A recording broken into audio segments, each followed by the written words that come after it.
ciência tem tudo a ver com o progresso na pecuária brasileira. E o Pietro é um grande contribuidor dessa área de estudo da precocidade sexual do ponto de vista hormonal, do ponto de vista prático, e ele tem uma experiência de muitos milhares de animais testados para isso. Então, meu amigo, é um prazer tê-lo aqui e vamos em frente. Obrigado, Bento. Bom dia, né, pessoal? Bom dia a todos, né? Primeiramente, Bento, uma honra, né? Uma honra estar aqui com você. Parabéns pelo evento. É um evento comemorativo, né? De todo o trabalho que você e o professor Janice fizeram durante todo o tempo. Aliás, você sabe que nós sempre temos como norte uma referência ao trabalho que você fez, inclusive, né, a forma de trabalhar na universidade, as parcerias público-privada. Muito nós aprendemos com você e tentamos levar lá para o nosso grupo de pesquisa. A gente agradece bastante, é uma honra, né? Eu tive a oportunidade de conhecer o Bento há muitos e muitos anos, já viajamos aí vários países juntos, né? E sempre aprendendo com você. Então, obrigado, é uma honra estar aqui e falar um pouquinho de um tema que eu acho que é muito importante, né? Que é um tema ligado. Isso aqui é o que o Bento pediu para eu falar, então eu tentei preparar em cima do que ele pediu. Se é a contribuição da genética, como difundir essa tecnologia e um pouquinho da questão da precocidade sexual. É um pouco dos temas que nós estamos tentando desenvolver. Eu trabalho lá na faculdade veterinária, o laboratório fica em São Paulo, a gente está toda hora aqui em Pirassununga com os amigos aqui, um prazer sempre muito grande estar aqui, né, Juninho? Estamos há mais de 35 anos passando por aqui, então isso é muito positivo encontrar todos os amigos aqui também em Pirassununga. Bom, vamos lá. Biotecnologia da reprodução, vamos chover muito no molhado, aqui estão todos melhoristas, né?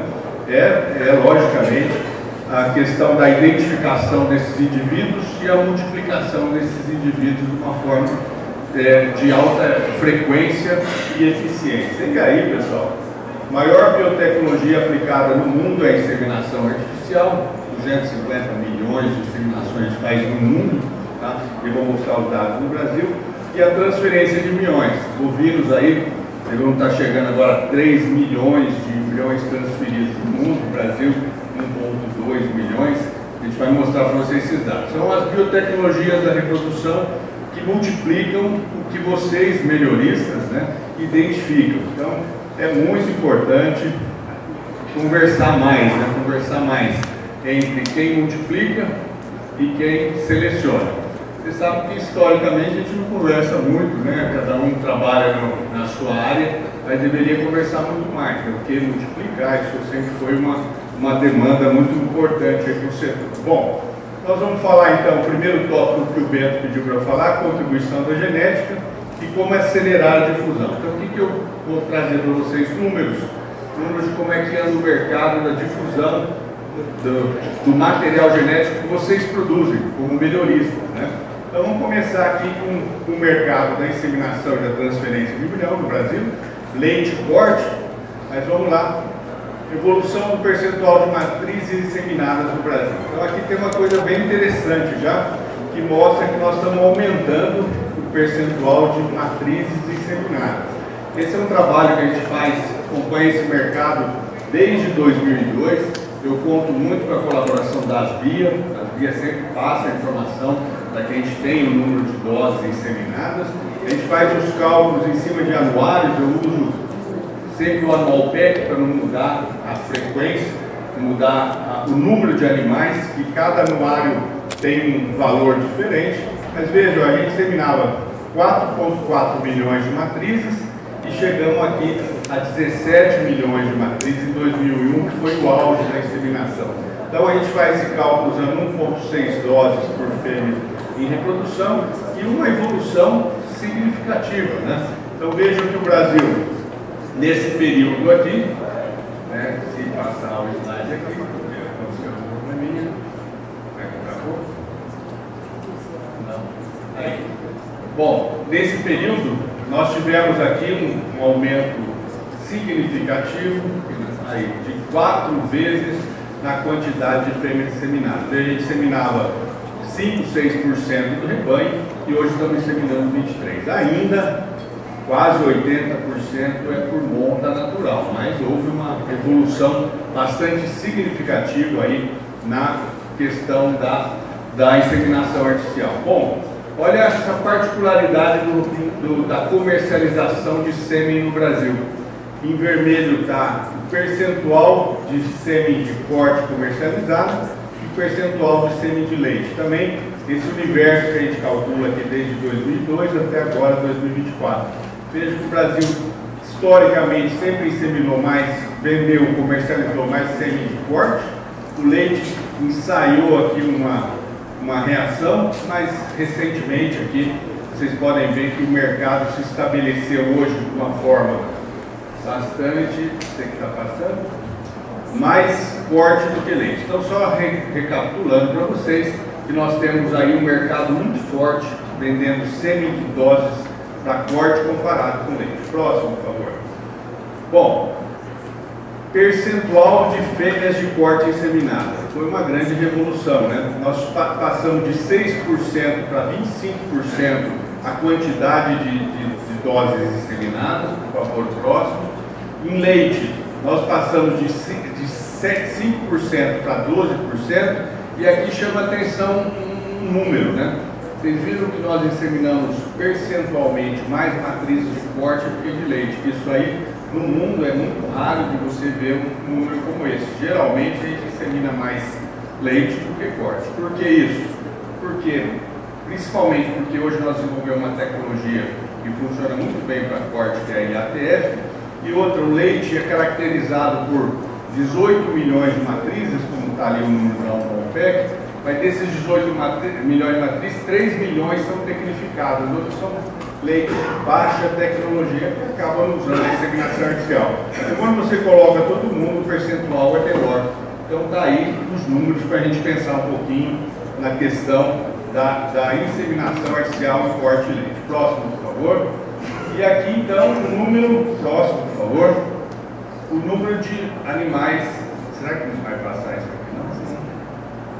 O número de animais inseminados no Brasil e número de bezerros nascidos. Quantos bezerros nascidos de inseminação artificial? Então veja, logicamente, quando a gente insemina uma fêmea, não necessariamente vai nascer um bezerro de inseminação artificial. A gente usa muito o repasse com jogos. Então, apesar do percentual passar de 20%, a quantidade efetiva de bezerros nascidos é um pouquinho abaixo de 20%. Então, esse é o cenário do nascimento de bezerros no Brasil, tá? Então, vamos lá, ó. Voltando ao último slide, rapidamente, ó. Então, esse aqui é o número, ó. Esse é o número. Nós trabalhamos com 20% de bezerros nascidos de inseminação artificial. Ó, importante é ver isso aqui, eram 2 milhões e 800, passamos próximo a 10 milhões. O Brasil produz 50 milhões de bezerros por ano. Então, mais ou menos 20% nascidos de inseminação artificial. Bom, vamos lá. O crescimento da inseminação se deve muito ao crescimento dessa tecnologia aqui, que é a IATF, que vocês conhecem, não precisa nem mais chamar muita atenção. Mas veja esse cálculo que a gente faz desde 2002 também.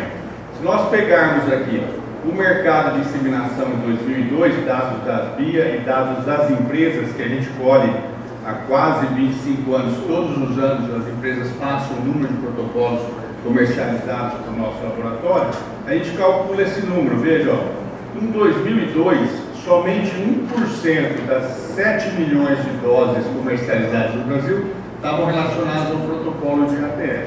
Hoje, se nós pegarmos as 25 milhões de doses comercializadas, segundo as BIA, que acabou de lançar agora em fevereiro, 23 milhões são de IATF, ou seja, quase 92%. Então, hoje o mercado de IATF significa uma similaridade com o mercado de inseminação artificial. Então, nós vendemos e comercializamos 23 milhões de protocolos num mercado de hoje 25 milhões. Lembrando que o pico de inseminação no Brasil foi 2021. Nós chegamos a 28 milhões de doses de sêmen comercializadas. Baixamos um pouquinho, estamos em 25. Veja que nós tivemos uma queda, né? Uma queda, mas a boa notícia é que estamos começando a recuperar novamente o número de vacas inseminadas no Brasil. São os dados das BIA. Isso aqui é um cálculo que a gente faz da taxa de crescimento anual composta da IATF.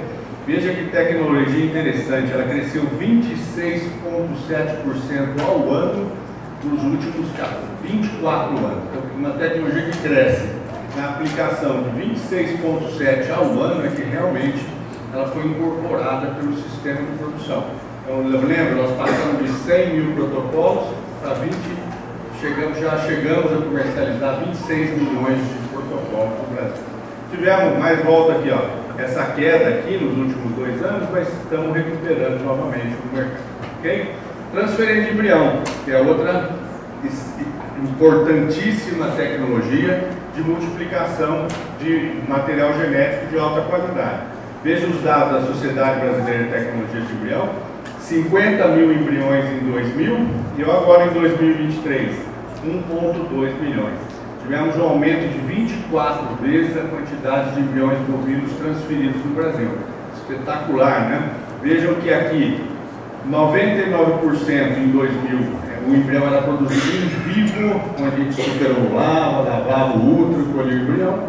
E hoje, 94% é produzido in vitro, uma tecnologia totalmente diferente, que também revolucionou o mercado. Aqui nós usávamos menos de 1% da receptora, era sincronizada para receber o embrião, era tudo com detecção de cio, e hoje 95% é por TETF. Então, do mesmo jeito que existe a IATF, existe a TETF, que revolucionou esse mercado também. Hoje nós pegamos 500 receptores e transferimos o embrião, tudo num dia só, se nós acharmos interessante, dentro do ponto de vista de manejo e de infraestrutura. Então está aí o mercado. Então, ó, 1,2 milhões, a gente precisa de 1,2 milhões de receptoras com corpo lúdico. A gente tem umas estimativas, porque eu tenho que remover essa quantidade de protocolos para saber o percentual da IATF. Então a gente sincroniza mais ou menos 1,5 milhões de receptoras por ano no Brasil para a realização de TETF, tudo com protocolos também de sincronização. E aqui um pouquinho da contribuição do nosso grupo. Esses são os primeiros trabalhos publicados no Brasil de TETF, né? Publicamos em 2000 na SBTE, onde a gente tentava sincronizar receptoras e transferir sem detectar cio. Então isso aqui realmente ajudou muito, né? Depois isso aqui foi muito estudado a partir daí, mas ajudou bastante o mercado da transferência de embrião. Então hoje, pessoal, vocês vão multiplicar, vocês sabem muito bem, você aspira uma doadora, uma grande quantidade de embriões, sincroniza uma receptora com facilidade e transfere embrião. Então o mercado de transferência de embrião cresceu 24 vezes, porque foi uma evolução tecnológica e ajudou bastante e facilitou bastante. Bom, resumindo, o Bento pediu para falar sobre o impacto, né, Bento? Como é que nós produzimos bezerro no Brasil? Então a gente faz algumas contas. Por exemplo, hoje, aqui, ó, 52 milhões de bezerros por ano a gente produz segundo o Anualpeg. 80% de monta natural, 2% de inseminação com detecção de cio, 18% por IATF e temos aqui uns 0,8% de bezerros, uns 400 mil bezerros produzidos transferência de embrião. Então aí é a forma de produzir bezerros, né? Então todas as ferramentas do melhoramento genético estão distribuídas aqui, né? Que aqui é a futura geração que está sendo criada. Chama a atenção ainda, né, apesar da evolução muito grande da inseminação no Brasil, nós crescemos 4 vezes nos últimos 20 anos, chama ainda a atenção a oportunidade, né? Nós temos ainda 80% de bezerros produzidos por monta natural. E nós fazemos uma conta, né, Bento? A gente precisa de 600 mil touros por ano, 3 milhões de touros, 600 mil touros ingressando por ano no rebanho. Quantos por cento desses 600 mil tem avaliação genética? Não deve estar próximo aí, não chega a 20%. Então, ó, 80% do bezerro é produzido por touro, onde 80% do touro não tem avaliação genética. Então, oportunidade, né? Veja as oportunidades que nós temos para o melhoramento genético no Brasil. Como é que a gente diminui isso aqui e aumenta isso aqui? Ou como é que a gente prepara touros de alto valor genético também para usar na monta natural. Apesar que no Brasil, pessoal, a IATF ela é mais eficiente que a monta natural. Por quê? Porque o nosso rebanho tem um componente que chama nesto. o anexo tanto da vaca no pós-parto, como a puberdade tardia, que nós temos muita novilha em pré-público. O que a IATF faz? Além de introduzir genética, ela melhora a eficiência reprodutiva comparada com a monta natural. Então, a tendência é diminuir isso aqui e aumentar isso aqui. Isso aqui também deve aumentar, mas numa proporção menor, logicamente, pelas dificuldades que nós temos de produzir embrião. Produzir sêmen, um ejaculado produz 300 doses de sêmen, uma doadora produz 4, 5 embriões. Então, ter embrião em larga escala é complicado. Pessoal, segunda pergunta que o Bento fez para que a gente discutisse com vocês aqui. O sucesso e a importância da precocidade sexual menor do ponto de vista genético e de eficiência reprodutiva. Então, vamos passar para o segundo tema. O primeiro tema era mostrar como é que nós estamos multiplicando e como os bezerros são produzidos no Brasil conforme a biotecnologia, porque o melhoramento genético se encaixa naquilo ali. E agora um pouquinho de precocidade sexual. Bom, temos tudo a agradecer, né, senhor Juarez, senhor Bento, porque nós usamos muito a informação que vocês geraram para poder adequar os processos reprodutivos de reprodução sincronizada dentro do conhecimento que já existia, né? Então vocês desenvolveram modelos expondo fêmeas e nós acabamos só adaptando a informação e desenvolvemos modelos expondo o IATF. Então, nós usamos a IATF para antecipar a ovulação, melhorar, quem sabe, a eficiência reprodutiva, e é isso que nós vamos discutir agora com vocês. Então, essas referências científicas aqui sempre fizeram parte, né? Nós sempre acompanhamos a literatura dos trabalhos que foram publicados por vocês aqui. Isso sempre ajudou bastante. Bom, o que nós fizemos? Pegamos grande quantidade de novilhas com 1 ano de idade no Brasil e analisamos tudo isso aqui. A gente pegava um animal manejado nas fazendas, vamos ver lá, será que o score de condição, a idade, o peso, espessura de gordura circunitânea, a altura de cerneira, a profundidade de costela genética, AMH, número de folículos antrais, será que isso aí poderia ser fator de risco para uma novilha Nelore emprenhar precocemente? Então, vou mostrar um pouquinho desses estudos que nós fizemos, né? E nós analisamos de uma forma bastante intensiva tudo isso aqui.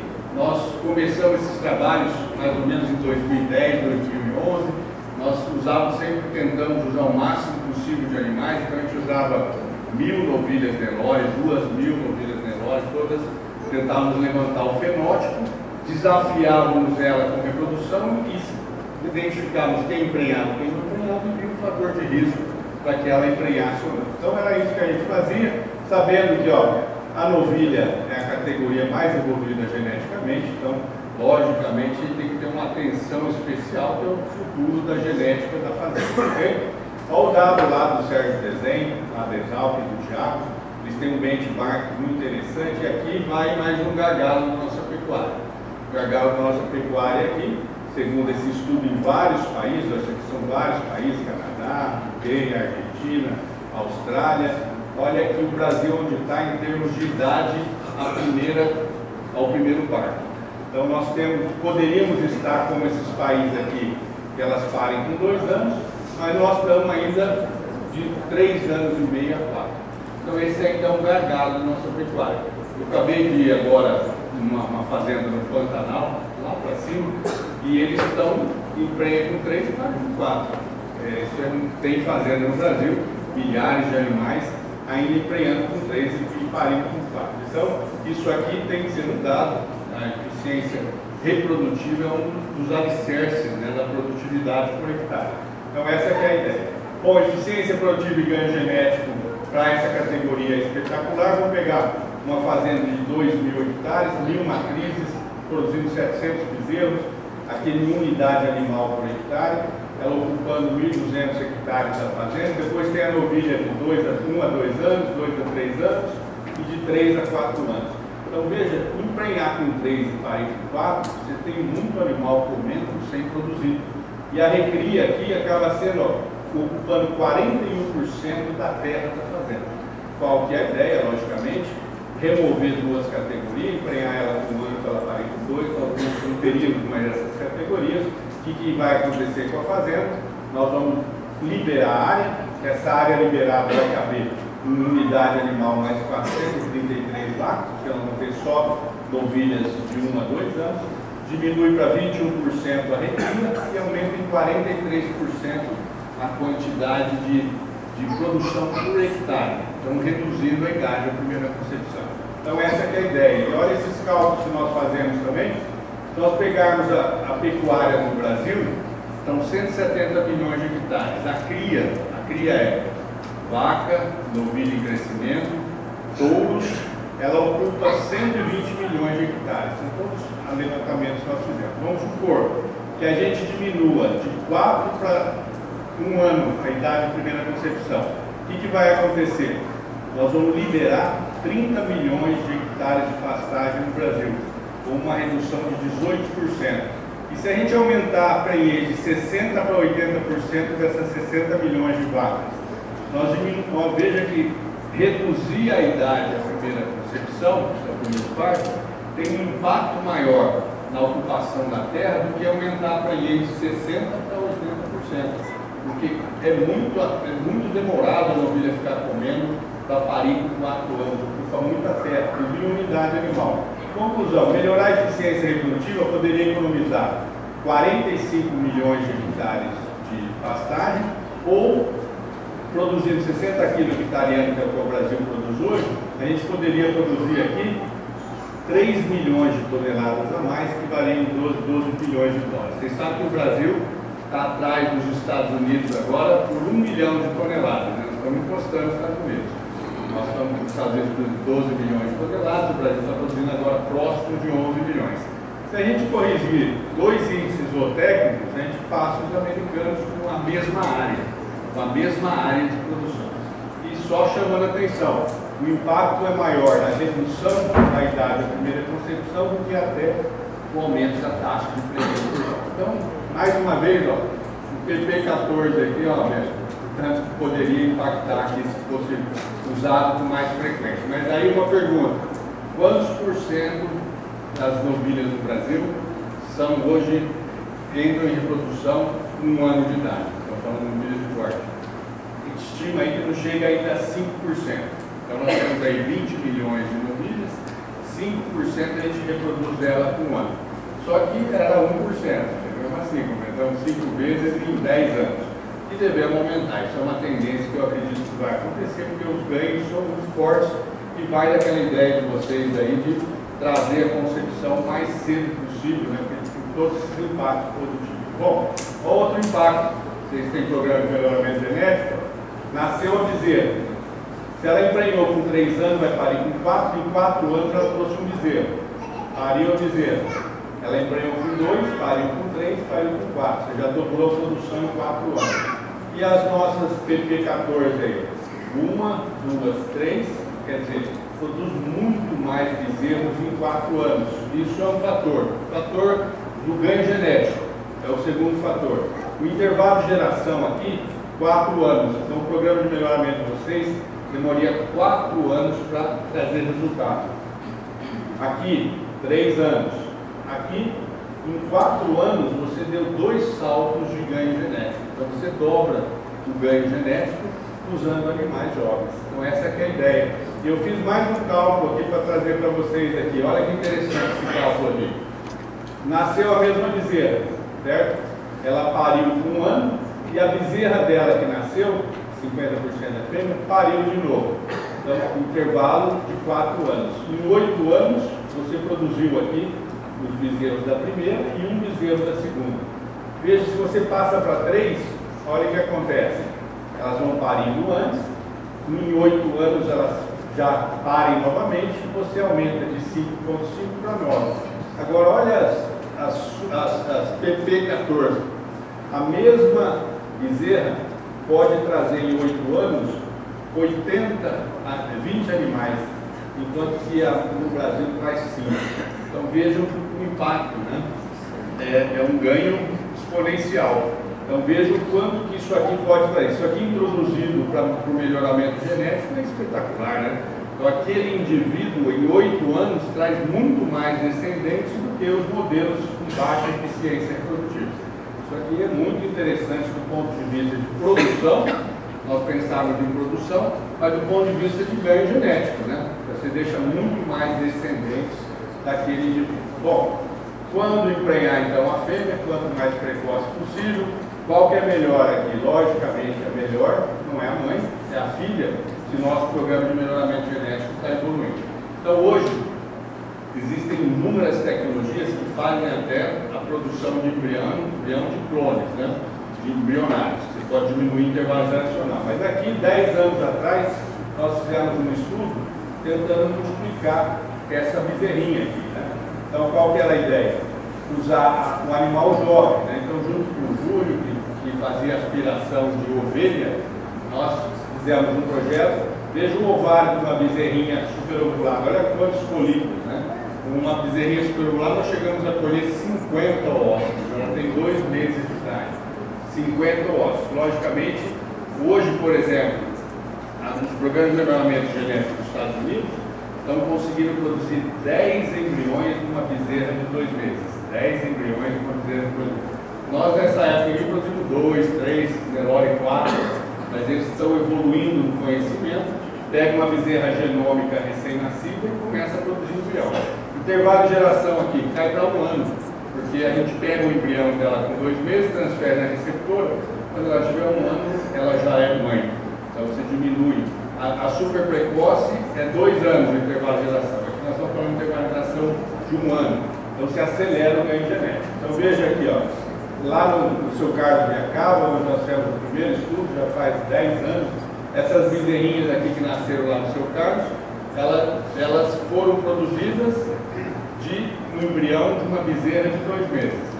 Nós colocamos transferimos uma receptora, logicamente, nasceram várias, né? Nasceram várias bezerrinhas. Tudo bem? Bezerra, ok? Então está aqui, emprenha um pouco menos, isso aqui está tudo publicado, se alguém tiver intenção de entender os aspectos biológicos, pode melhorar a eficiência dessa tecnologia, está aí disponível. Outro parceiro que nós fizemos foi o Sininho, o Sino Agropecuário, onde ele introduziu essa ferramenta de produzir embriões de bezerras. Então, olha só que interessante esse estudo que nós publicamos na SBTF, com dados da fazenda do Sininho. Ele pegou aqui, ó, era a quantidade, nesse estudo aqui nós tínhamos mais de 200, aqui ó, são 58 novilhas e 64 novilhas. 58 novilhas que foram aspiradas com 8 meses. E aqui 64 com 13 meses. Logicamente, a mesma novilha aspirada várias vezes, ela produz menos quando ela é mais jovem. Mas olha o resultado. Ó. 8 meses, ela produziu 7 embriões por aspiração, emprenhou um pouco menos, ó, 31, aqui emprenha 146, e ele teve 11 prenheses, uma bezerra de 8 meses, certo? Então, com 8 meses, em média, ela já tinha deixado 11 gestações na fazenda. Então, olha que interessante esse dado, ele usa isso de rotina, né? Hoje esse aqui é o índice genético da fazenda, acaba acelerando logicamente, o intervalo entre geração dele é de 13 meses. Então, ele tem um intervalo de geração de 13 meses por usar essa tecnologia. Então está aí, dados para a gente pensar se vale a pena ou não. Os programas de melhoramento genético hoje americanos usam muito essa ferramenta de multiplicação de animais genômicos jovens. Né? Então, vamos pensar um pouquinho no coisa mais aplicável. Vamos pegar uma novilha Nelore, ela nasce, lembra, ela tem folículos, daria para aspirar, mas vamos pensar em emprenhar ela cedo. Então você pega ela, a puberdade é quando ela atinge uma ovulação, depois ela tem um ciclo curto, depois ela começa a ter ciclos fisiológicos. Esses ciclos de exposição a estrógeno e progesterona faz com que o útero da novilha se desenvolva. Então essa é a ideia, usar do conhecimento fisiológico um conhecimento farmacológico. Então o que a gente faz? Ao invés de esperar a nossa novilha ovular, ela ia ovular lá com 2, 3 anos para emprenhar. Nós vamos fazer o seguinte, ó. Quando ela ovula, ela produz estrógeno e progesterona. A ciência sintetizou hormônios bioidênticos, isso é importante, não faz mal nenhum, é hormônio bioidêntico, tratado na concentração fisiológica. O que a gente faz é antecipar o primer hormonal. E a gente faz uma novilha, por exemplo, ovular com 12 meses de idade. Então, logicamente, aí o pessoal do melhoramento, isso aqui vai interferir se ela tem baixo índice genético para precocidade ela não responde também a esse protocolo. Então tem uma associação, né, Fernando? Você fez até um trabalho, depois se quiser comentar, aonde os programas reprodutivos acabam não interferindo tanto na seleção por precocidade, porque quem é ruim de fertilidade também não responde a esse protocolo, não emprenha também. Então acaba, a única coisa que isso aqui faz é antecipar, e antecipar é muito importante, antecipa a concepção. Aí nós fazemos esses tratamentos aqui, damos um primer hormonal, esse primer hormonal vai melhorar o quê? O desenvolvimento uterino, e aí já prepara ela para receber um programa de inseminação. É isso que a gente faz hoje. E aqui os trabalhos que nós fizemos, veja o trabalho do Bruno, com 600 novilhas Nelore super precoce, feito há 10 anos. Veja aqui, ó, isso aqui é importante, ó. As novilhas, se nós não fizermos nada, poucas ovulam. Logicamente depende da genética, vocês intensificaram a presença dos genes PP14 aqui. Mas isso aqui é um rebanho comercial, não ovula. Ela tá... Mas olha, se a gente der o primer hormonal, ó, era contemporânea, olha para onde foi a ovulação. Aqui em 22 dias passou de 1 para 7%. Nós tratamos, passou de 1 para 75%. Estão mostrando que elas respondem. Então fazer esse tratamento faz com que uma novilha pré-fecunda ele começa a ovular. E nós fizemos os estudos, não só ovula, como aumenta o tamanho uterino. Ela desenvolve o útero. Então ela se prepara para se tornar gestante. De uma forma farmacológica. Sabemos que a gordura é ponto fundamental para a precocidade sexual, certo? Então nós fizemos estudos, por exemplo, probabilidade de uma novilha Nelore, 650 novilhas. Ovular, aqui não é ao protocolo, ovular sem nenhuma indução. Em relação à gordura subcutânea, é linear, né? Quanto mais gordura subcutânea, mais ela ovula, independente que sem induzir a ovulação. Prenhez, ó. Quando nós fizemos a IATF, quanto mais gordura subcutânea, mais ela emprenha.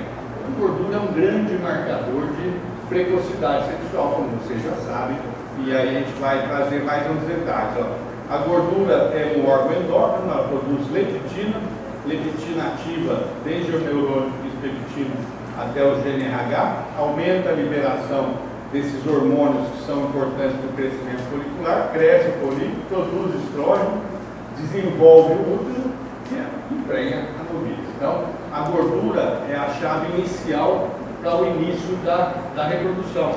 É a relação nutrição endócrina, é genética, né? Porque depósito de gordura tem um componente genético, tem um componente também nutricional, certo? Então aqui, só o trabalho está tudo publicado, é mais gordura, certo? Subcutânea, mais ciclicidade, mais prenhez em novilhas Nelore aqui, se vocês quiserem mais detalhes. Bom, falar um pouquinho de precocidade sexual e genética, tá? Então aqui é o trabalho do Bruno, a gente verificou o seguinte, ó, as filhas desses 4 touros emprenharam 39%, as filhas desses 4 touros emprenharam 52%. Só para chamar a atenção, vocês sabem muito bem disso, tem um componente genético, certo? Do pai da novilha na resposta à IATF. E aqui, certo, nós fizemos um trabalho, agradecer muito o senhor William Cury, né, senhor, nós estamos juntos, esse trabalho que o senhor já faz há alguns anos, né, lá no Nelore Jandai, junto com o pessoal de Ney, com o William, nós fizemos o seguinte, a ideia, o senhor William ofereceu condições para fazer uma análise em 200 novilhas, onde tinha 2 componentes.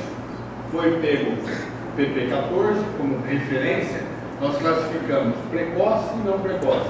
Então, nós tínhamos a curva de Gauss, né, acho que está a próxima slide, precoce e não precoce, positivo ou negativo para a precocidade sexual. E o seu William ofereceu 300 gramas dia ou 1 quilo dia. Tá? Então eram 200 novilhas e foram colocadas todas contemporâneas, simultâneas, e nós fizemos esse ganho, né? Chegaram aqui, ó, 319 no dia 0 do protocolo e aqui 275 quilos, lógico, né? 2 sistemas nutricionais diferentes. Fizemos aqui inseminação, fizemos várias análises, inclusive colhemos embrião para ver qualidade do embrião conforme a genética e conforme a nutrição. Aqui a curva real de ganho, né? Então ganhou mais um lote, ganhou menos o outro lote. Nós fizemos análise de glicose e GFU. Logicamente, melhorou a nutrição, aumenta a GFU e glicose. Mas olha isso aqui é interessante. Estatisticamente, só pelo componente genético, as novilhas precoces têm mais GF1 circulante. GF1 é um hormônio metabólico extremamente importante para a reprodução. Então, o componente genético que foi classificado lá no seu William, os animais que tinham genético para precocidade sexual tinham o GF1 circulante mais elevado, tá? Quando nós dosamos. Aí, o seu William fez, nós fizemos as aspirações para ver colheita de embrião nos extremos, né? E aqui o resultado. Vamos lá. E aí começa. Outra coisa importante: depósito de gordura na carcaça, que é achado no início da precocidade sexual. Vejam lá na fazenda do seu William. As que tinham melhor alimentação, logicamente, tinham melhor gordura das que estavam a pasto. Entretanto, olha aqui, ó, um componente genético. Então, as PP14 lá, depositam mais gordura, independente se elas estão no pasto ou confinado, um componente genético de depósito de gordura. Isso foi tanto na costela quanto na garupa. Então, nós verificamos pela ultrassonografia que os animais que tinham precocidade sexual na avaliação genética depositavam também mais gordura independente da nutrição, certo? E aí, nós fizemos inclusive a colheita de embrião, que olha só, vimos um componente da nutrição, lógico, mais bem nutrida, produziu mais embrião. Mas olha o componente de genética também.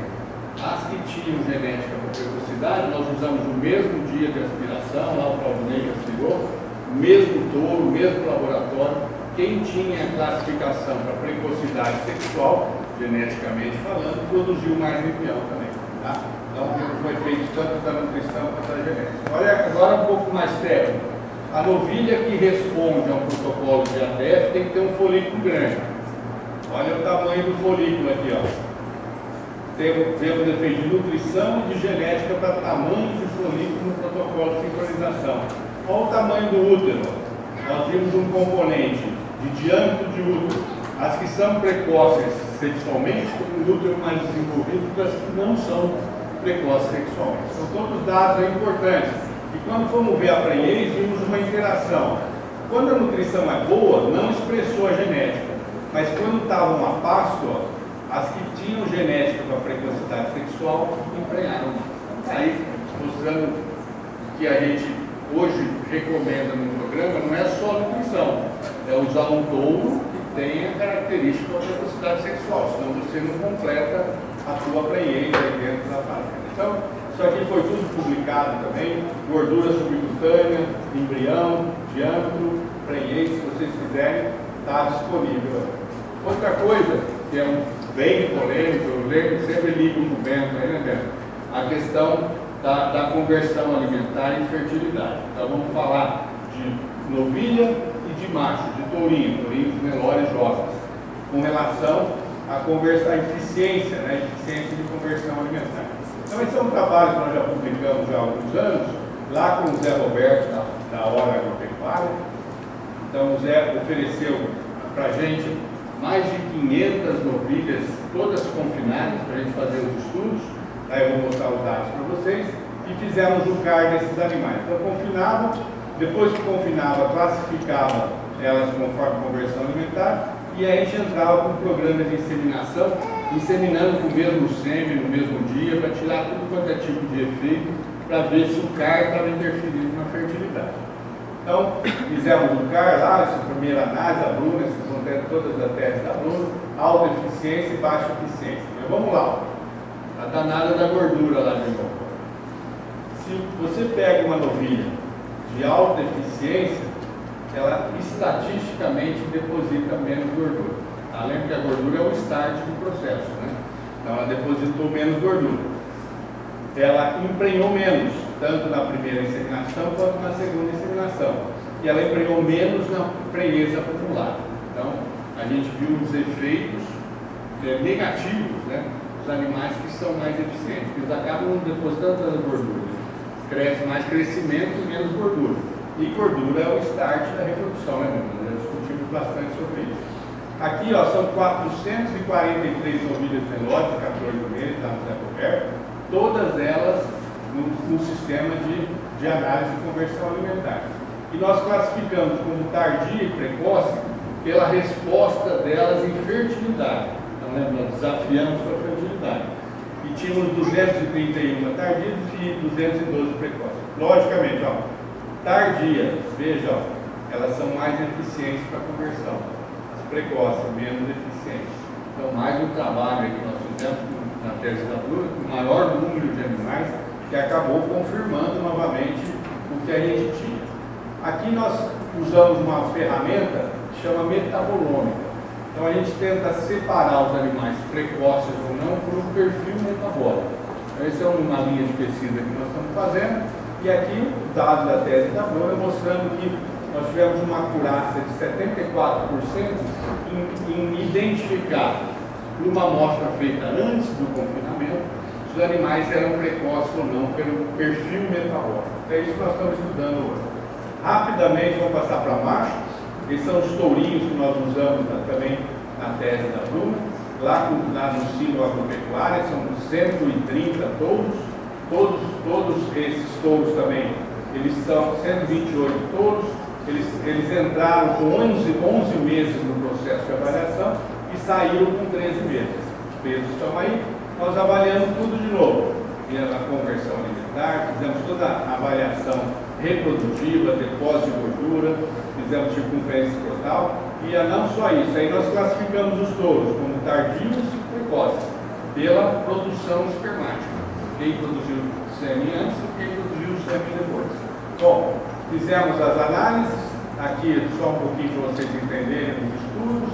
Nós usamos inclusive uma análise computadorizada, que foi uma parceria com a MV, que levou o computador para o curral, para a gente fazer todas as análises. Bom, rapidamente, ó.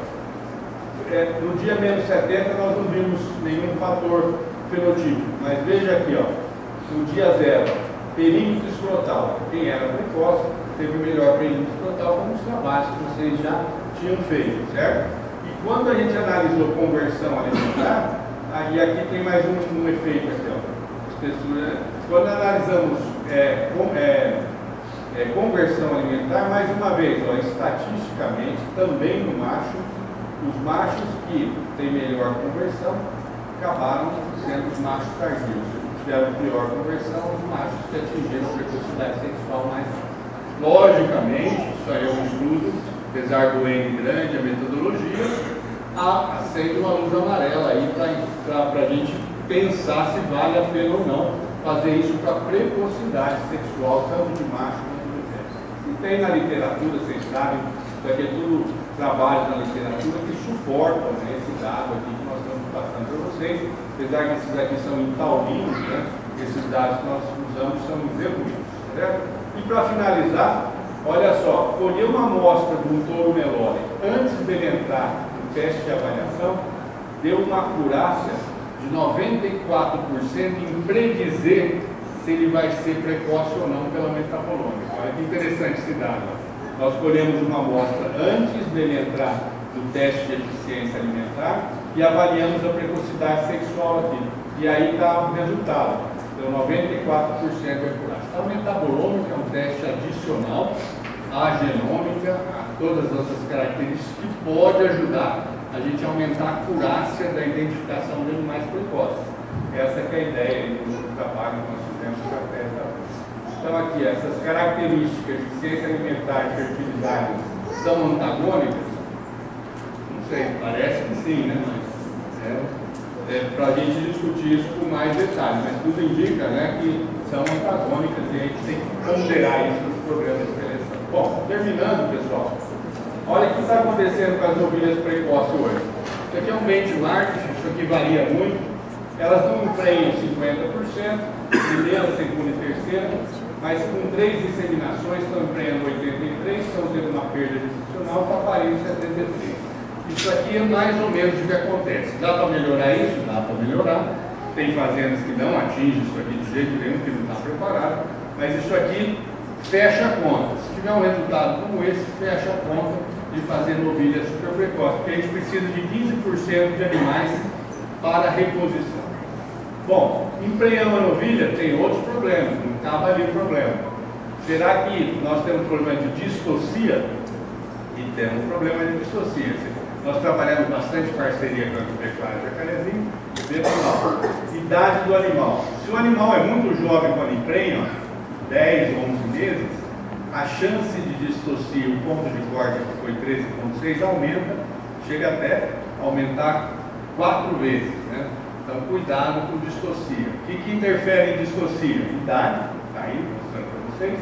Touro, aí vocês que são dono da bola, né?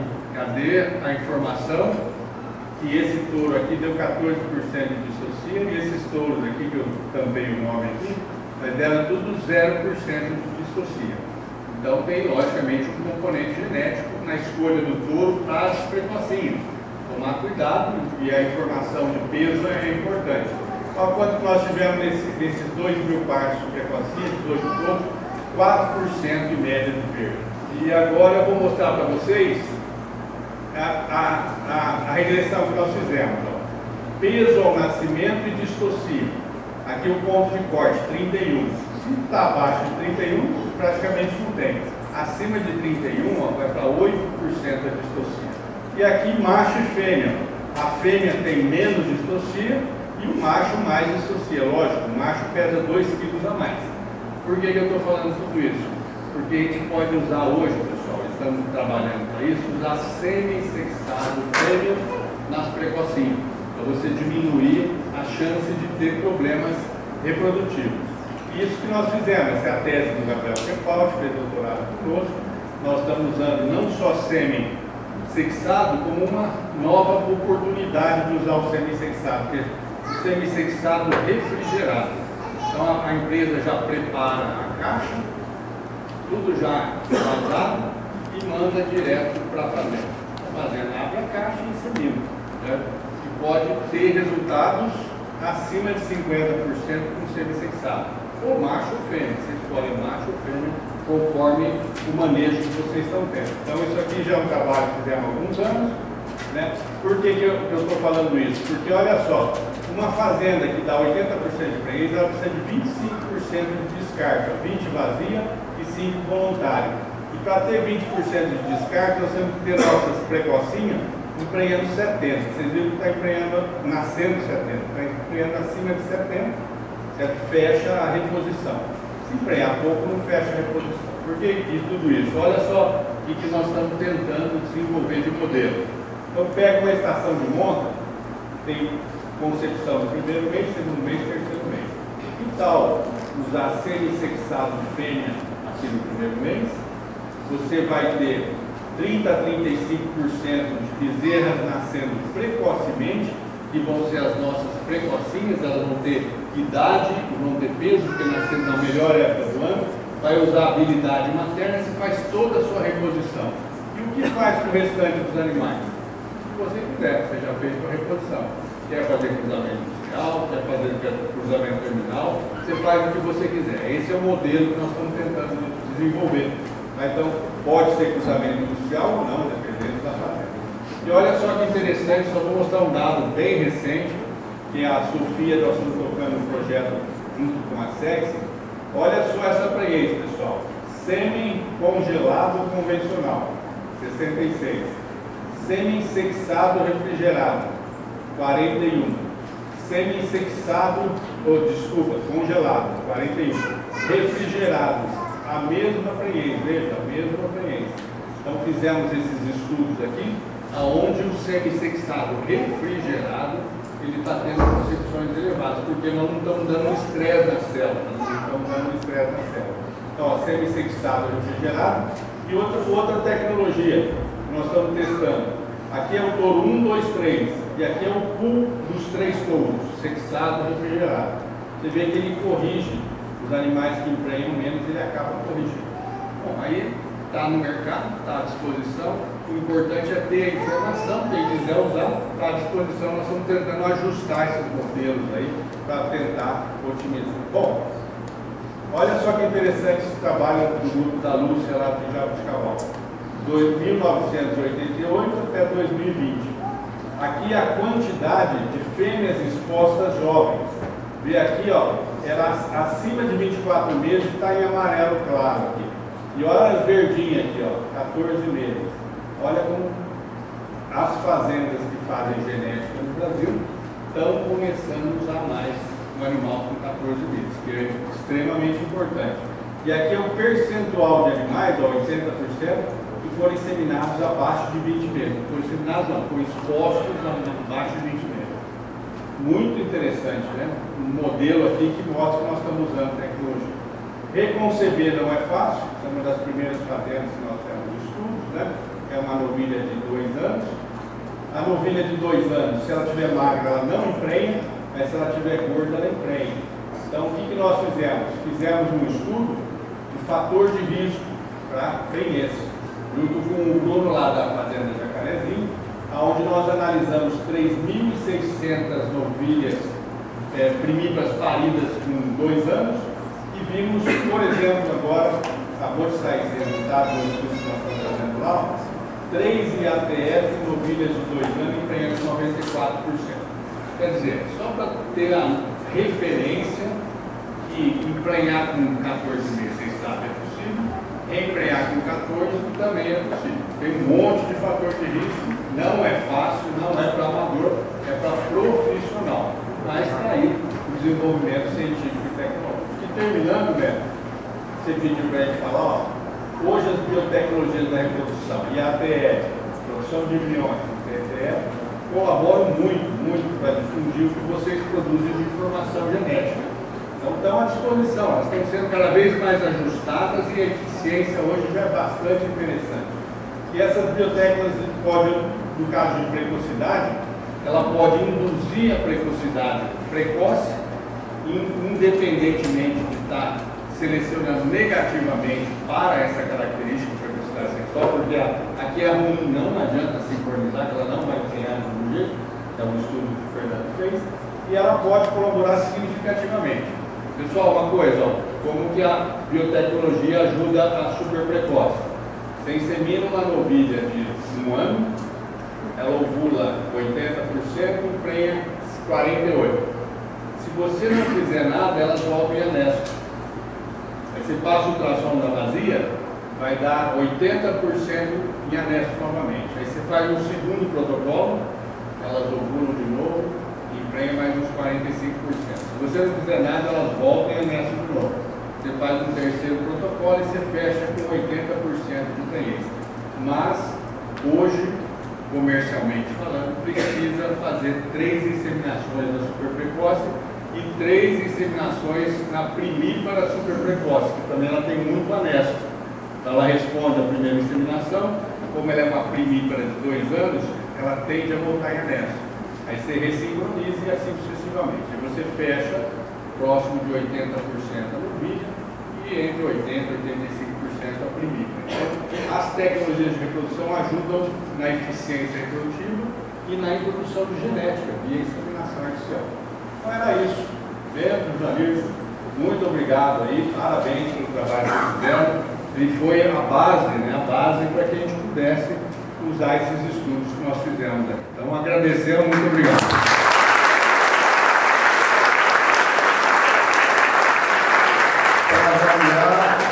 Pedro dá outro banho na gente. E agora você vem mostrar para a gente que se a gente trabalhar junto, nós vamos chegar lá. Se a gente acertar os objetivos, acertar as tecnologias, nós vamos muito mais longe. Muito obrigado pela manhã. Acho que foi uma manhã extremamente coletiva.